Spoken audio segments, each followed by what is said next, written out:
ഇപ്പോൾ എഡിറ്റിങ്ങിന് ഒരാൾ, ക്യാമറയ്ക്ക് ഒരാൾ, ആനിമേഷന് ഒരാൾ, മോഷൻ ഗ്രാഫിക്സിന് ഒരാൾ, കളർ ചെയ്യാൻ ഒരാൾ, അങ്ങനെ പല ഹെഡിലും 5-6 പേരെ എടുത്തുകൊണ്ട് ഇതൊരിക്കലും പ്രാക്ടിക്കലി പോസിബിൾ അല്ല. Integrated diploma in digital media production, എന്താണ് ഈ കോഴ്സിൻ്റെ പിന്നിലൊരു വിഷൻ?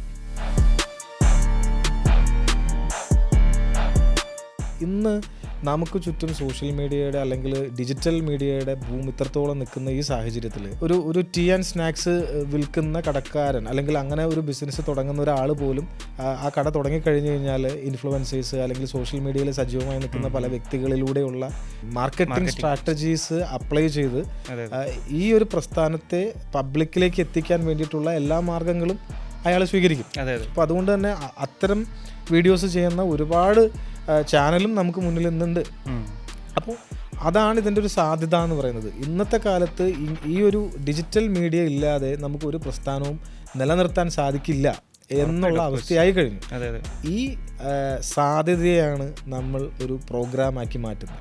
കഴിഞ്ഞ 2-3 വർഷങ്ങളിലെ ഒരു കണക്കെടുത്ത് നോക്കിയാൽ, ഞാൻ പറയുന്നത് വിഫ്റ്റിലെ കണക്കെടുത്ത് നോക്കിക്കഴിഞ്ഞാൽ ഏറ്റവും കൂടുതൽ ഡിമാൻഡ് വന്നിട്ടുള്ളൊരു പോസ്റ്റ് എന്ന് പറയുന്നത് ഈ മൾട്ടി ടാലൻറ്റഡ് ആയിട്ടുള്ള വ്യക്തികൾക്ക് വേണ്ടിയിട്ടുള്ളതാണ്. ഡിജിറ്റൽ മീഡിയത്തിന് വേണ്ടിയിട്ടുള്ള ഒരു പ്രോഗ്രാം ഡിസൈൻ ചെയ്യാം എന്നൊരു തീരുമാനം വരുന്നത് അതിൻ്റെ സാധ്യതകൾ കണ്ടുകൊണ്ട് തന്നെയാണ്. മാത്രമല്ല ഇത് പഠിച്ചു കഴിഞ്ഞാൽ അവൻ്റെ കരിയറിലേക്ക് സേഫായിട്ട് എല്ലാ അർത്ഥത്തിലും സേഫ് ആകുന്ന രീതിയിൽ അവന് സെറ്റിൽഡ് ആകാൻ സാധിക്കുന്ന ഒരു പ്രോഗ്രാം.